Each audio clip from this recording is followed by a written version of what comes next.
chuvas isoladas e trovoadas. As temperaturas ficam entre 14 e 24 graus. Olha, eu estou ao vivo. Você está na TV Litoral Panorama, canal 11 da TV aberta e canal 15 da TV Cabo, da CCS. Antes de entrevistar o Dr. Guilherme, eu quero novamente reiterar a minha indignação, né, a minha insatisfação e dos nossos telespectadores, das nossas telespectadoras, que vão às 2, 3 horas da manhã para a fila do posto da 1500 para encontrar uma ficha para se consultar. Aí a telespectadora é tomada de surpresa, consegue a consulta, amém, aleluia, consegui. Ela vai até o local onde seria atendida, qual a resposta que ela recebe? A senhora me desculpa, mas o médico não vai atender a senhora não. Brincadeira tem hora, né, gente? Não, é difícil, não é? Pensa bem, sai de casa de madrugada, 3 da manhã, fica na fila. Em alguns postos de saúde de Balneário e de Camboriú, não tem nenhuma cobertura. O povo fica no sol, na chuva, no vento, ao relento, no sereno da madrugada. Sereno da madrugada é bom quando o cara é seresteiro, né? A minha época de seresteiro era bom. Sereno da madrugada, era bom, né? Tomando uma cervejinha com os amigos. Agora, para esperar o médico no sereno, Deus que me perdoe. Olha, eu estava tomando remédio da pressão, era 5 miligramas. Para 100 para 25. Agora já estou tomando 2 por dia, 50 miligramas. Não, eu não aguento de tanto problema por aqui. Deus que me perdoe. Bom, estou recebendo aqui o doutor Guilherme Miguel, advogado criminalista, e que teve um caso de grande repercussão no estado de Santa Catarina, que eu acompanhei também, já pela imprensa, e resolvemos convidá-lo para uma entrevista, para a gente falar dessa experiência vivida por ele e de outros casos também. Por isso nós o convidamos. Tudo bem, doutor Guilherme? Tudo bem, Gilberto. Prazer muito grande estar no teu programa. Agradeço o convite. Muito obrigado por você ter vindo. Veio lá de Floripa. Vim lá de Floripa. Veio de Tubarão agora ou veio de Floripa? Vim de Floripa. Floripa. O senhor mora lá em Floripa? Não, eu moro em Florianópolis. Mora em Florianópolis. Também sou manezinho. O senhor é manezinho? Sou manezinho. Manezinho? Manezinho. Manezinho diz que tem 3C. Vamos ver se o senhor tem um desses 3C para ser manezinho. O manezinho tem que ou nascer na Carmela Dutra, né?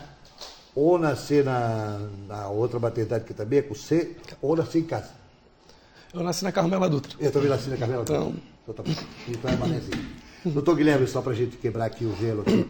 Doutor Guilherme, o caso Ian foi um caso que repercutiu em todo o estado, e o senhor foi o advogado, e a promotoria acusava, à época, a promotoria de justiça, a mãe, né, e o padrasto como sendo os mentores de estupro, morte do bebê, etc.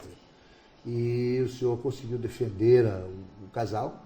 Eu gostaria que o senhor comentasse com a gente aqui. Eu sei de todo o caso já. Sim, mas eu gostaria passar para o pessoal, isso, né? Para os telespectadores. Gilberto, foi uma ação muito especial para mim. Logo que eu peguei o processo, 2 advogados já haviam declinado esse processo que não queriam pegar. E um colega de Curitiba, ele me telefonou e falou assim: Guilherme, eu tenho uma ação aqui para te passar, eu queria ver se tu pega. E eu já estava acompanhando esse processo pelos noticiários, pela televisão. E quando ele me comentou que era esse caso e me falou que eu possivelmente poderia defender a mãe, eu levantei a possibilidade. Vamos ver se pelo menos a mãe sabia que isso aconteceu. Eu, como telespectador, também acreditava que o fato poderia ter ocorrido, como uma visão de cidadão. Sim. Eu fui até a cidade de Tubarão e a mãe estava presa, e eu perguntei para ela se ela sabia o que tinha ocorrido com o filho. E ela me disse que não, que também queria saber, e que estava sofrendo o luto do filho preso. Nossa senhora, ela falou isso? Isso. E eu falei assim para ela: então é o seguinte, eu vou pegar o prontuário médico, eu vou pegar o processo, vou estudá-lo. Mas eu vou interromper o doutor Guilherme, porque não foi tão fácil assim quanto vocês pensam. Não foi fácil, porque o caso deu uma conotação, uma repercussão estadual, né? E uma comoção. Por quê? Tratava-se de uma criança. De 1 ano e 11 meses. 1 ano e 8 meses, tratava-se de mãe, sendo acusada, o padrasto, quer dizer, houve uma comoção. Para vocês terem ideia, o doutor Guilherme nos enviou um vídeo agora, que você vai ver como era a situação à época, na frente da delegacia. Conta pra gente, isso aí foi na frente da delegacia. Na frente da delegacia. Coloca o vídeo na tela pra mim aí. Será o momento da frente da delegacia. Isso, no depoimento, né, da minha cliente. O outro réu do processo, o depoimento dele, acredito que foi no dia anterior, e o delegado não pediu a prisão dele. E em razão disso, houve um clamor social muito grande, até uma crítica que nós fizemos, e que no dia seguinte, no depoimento da minha cliente, ele pediu a prisão preventiva dela. Ele não deu oportunidade de que ela pudesse se defender em liberdade. E aí o povo queria invadir a delegacia. Queria invadir, e a Polícia Militar teve um trabalho muito grande ali naquele momento ali. Eles queriam invadir, porque o povo queria chegar até a acusada, né? E poderia haver um linchamento, poderia haver uma morte. E foi um momento difícil para a cliente do Dr. Guilherme, para ele também, porque o senhor estava dentro da delegacia com a sua cliente, não é isso? Mas com o trabalho da PM ali até que se conseguiu manter um pouco a agitação que estava no local, vamos dizer Perfeito. assim. Mas aí como é que foi? Pode tirar o vídeo da tela para mim, pode tirar. Doutor Guilherme, mas o senhor falava que foi até o prontuário médico. Esse prontuário médico foi um ponto importante. Sim, Gilberto, eu acho que faltou um pouco de bom senso. Eu, como leigo, eu peguei o prontuário médico e também todo o histórico. A mãe levou a criança dia 3 de novembro para o médico. Esse fato foi tudo em 2010. Sim. No dia 4 de novembro, um dia posterior, ela novamente levou essa criança no médico.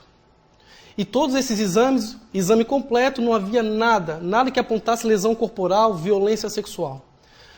No dia seguinte, no dia 5 de novembro, a mãe novamente levou a criança no médico, a imunidade da criança estava muito baixa, a criança se internou. Então, havia 3 dias consecutivos que a criança havia ido no médico, e a partir do segundo dia de internação, o reto da criança começou a sangrar. E no dia seguinte já estava todo necrosado. Eu, quando vi aquilo ali no prontuário médico, eu imaginei o seguinte: a criança estava com baixa imunidade, imaginei eu, um hospital, um ambiente propício para bactérias, para se alojar. Eu, com primeira visão, acreditei que aquilo ali poderia ser uma bactéria. Fazendo pesquisas no Google, eu achei uma doença chamada Síndrome de Fournier. Quando eu comparei as imagens da internet com as imagens da criança já desfalecida, Gilberto, idêntica. E a polícia dizia outra coisa. Sim. Dizia que aquilo era vindo de um estupro. Sim. Mas a batalha foi grande a partir daí. Como é que a gente achar um médico? Porque juiz não acredita em palavra de advogado. Não adianta. A gente tem que embasar em cima de laudo médico, algum expert. Sem influenciar nenhum profissional da saúde, nós achamos o Dr. Christian Escobar de Criciúma, especialista em crimes de violência sexual, já operou várias crianças. Opa. Ele mostrou uma criança que ele havia operado 24 horas após uma lesão sexual, e ele falou: é muito claro, se a criança tivesse sido estuprada, estaria aqui, ó, eles teriam identificado de pronto. Ele estudou todo o prontuário médico e analisou. De fato, foi uma síndrome de Fournier que a criança teve. Essa criança, olha só, gente, hein? A acusação era de estupro, homicídio contra a mãe e o padrasto. Olha só que coisa difícil, veja como é bonito o trabalho do advogado criminalista. Quer dizer, ele foi o advogado e quase perito também, né? E até o fundo de uma doença para poder descobrir, né? Então, a gente com esse laudo médico, nós incorporamos esse documento junto à defesa preliminar e conseguimos a liberdade provisória da minha cliente posteriormente pelo Tribunal de Justiça. Ela sendo solta, houve toda a instrução processual e no decorrer da instrução, como o juiz tinha 2 versões diferentes, ele pediu uma terceira, que é o que se faz, para o Dr. Coutinho de Florianópolis. E o Dr. Coutinho bateu, síndrome de Fournier. Levamos a instrução até o final, os 2 foram absolvidos em primeiro grau. Após isso, a Promotoria de Justiça recorreu da decisão de impronúncia, que eles queriam pronunciar eles ao Tribunal do Júri, ao plenário, e no Tribunal de Justiça, após sustentação oral, de fato, por unanimidade, o tribunal absolveu os réus do processo. Olha só como é difícil. Vou fazer 33 anos de rádio e televisão. Veja como é difícil a gente acusar pessoas. Perfeito. E veja também como é fácil. Vocês lembram aquele caso daquele colégio em São Paulo, que o cara era um japonês, que acabaram com o cara, demoliram com a vida dele por estupro, violência e aluno, sei o quê, e acabaram com o sujeito, acabaram com ele, acabaram com o colégio, acabaram com a família, e foram descobrir não era nada disso. Tem que se tomar cuidado. Tem que se tomar cuidado, uma acusação. Doutor, eu nunca disse aqui, ou lá na TV Cultura, ou na TV Barriga Verde, ou na Rádio Mirador, onde eu trabalhei, fulano de tal é traficante, fulano de tal é estuprador. Eu jamais fiz isso. Mas a imprensa foi muito ética. E quando eu leio assim, se está escrito no boletim da polícia assim, fulano de tal foi preso, acusado de tráfico. Sabe como é que eu leio? Fulano de tal foi preso, e segundo a polícia, ele Eu não vou acusar ninguém, eu não sei se o cara é traficante mesmo. Eu não sei se o cara é ladrão mesmo.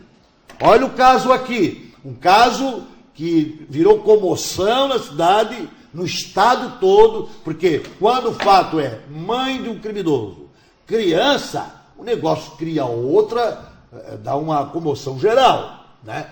E vocês vejam que se não fosse o trabalho hábil do doutor Guilherme e procurar um médico e o médico dar o relatório correto, eles poderiam ficar na prisão 30 anos. Ou não ficava? Gilberto, pelo princípio constitucional da presunção de inocência, uma pessoa só pode ser considerada culpada após o trânsito em julgado de uma sentença penal condenatória. Mas no caso, a imprensa esteve de parabéns. Em nenhum momento eles apontaram, taxaram os réus como culpados. Mas o clamor social é normal, é normal.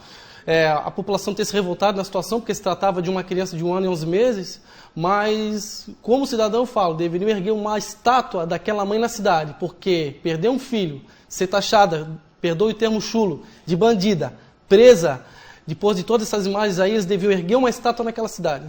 E hoje o que ela faz? Até hoje ela tem muita dificuldade de se colocar no mercado de trabalho. Olha só.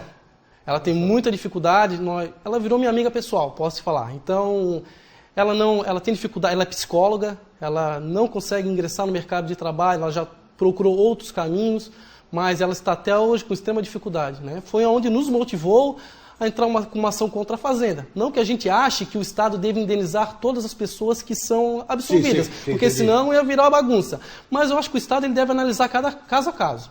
Né? A mãe hoje ela está com dificuldade, ela morava na cidade de Tubarão, ela não consegue mais morar na cidade, ela já mudou de cidade umas 2 vezes, né? O nome dela na internet está grafado lá naquele caso, então está com a vida comprometida. Então dá pena, Gilberto, dá pena. E hoje formada como psicóloga. Ela é psicóloga formada.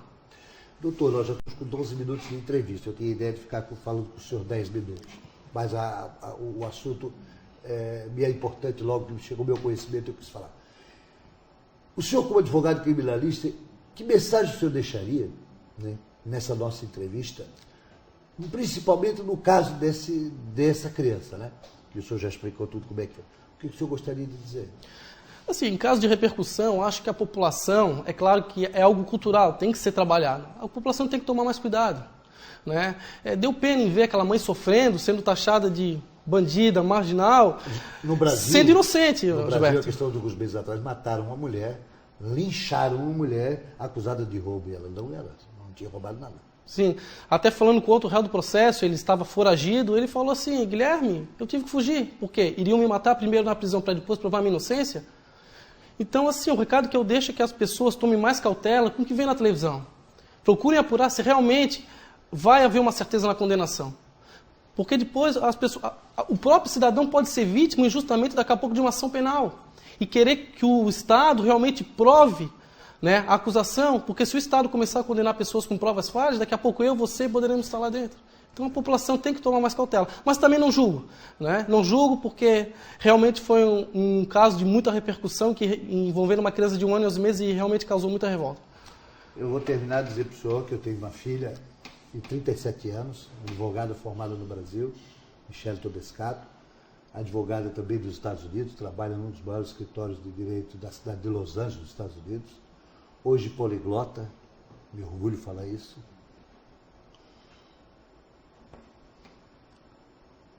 Eu trabalhei bastante para que isso acontecesse e ela, como advogada, sempre diz na minha casa, pai, vou ensinar 2 coisas para vocês. Quando eu era estudante, eu tive que trabalhar de garçonete nos Estados Unidos. Nunca trate mal uma garçonete, porque você não sabe a história daquela, porque ela é garçonete. E quando você vê alguém sendo condenado, procure saber efetivamente do que aconteceu, para depois condenar. Foi o que eu pude aprender da minha filha, que hoje milita lá nos Estados Unidos, advogado, teve agora um caso de repercussão grande do escritório de Los Angeles, na Argentina, na capital Buenos Aires, e que ela, como advogada, ganhou a causa pelo cliente. E eu respeito muito essa área do direito. E ver um jovem como você, eu já tenho 58, um jovem como você defender essas coisas, me dá a noção de que a gente pode ter um país melhor. Muito obrigado pela tua vinda. Vamos chamá-lo novamente. Doutor, agradeço o convite e é uma satisfação muito grande estar no teu programa. Já te conheço de Florianópolis, mas não tive a oportunidade de estar à frente. César Souza, 22 anos. O doutor Guilherme vai voltar, viu, Rosana? Vamos trazer ele para outros assuntos, porque o doutor Guilherme tem muito contato, tem muito conhecimento da área criminalista. E eu sempre defendo a tese de que nem tudo que reluz é ouro. A gente tem que ficar ligado, né? Obrigado, Gilberto, pela vida aqui. Eu vou até o apoio cultural e eu prometo voltar já. No giro de notícias, 4 homens foram presos, acusados pela polícia de roubarem automóveis. Foram encontrados 4 carros com eles. Eu falo sobre isso no próximo bloco.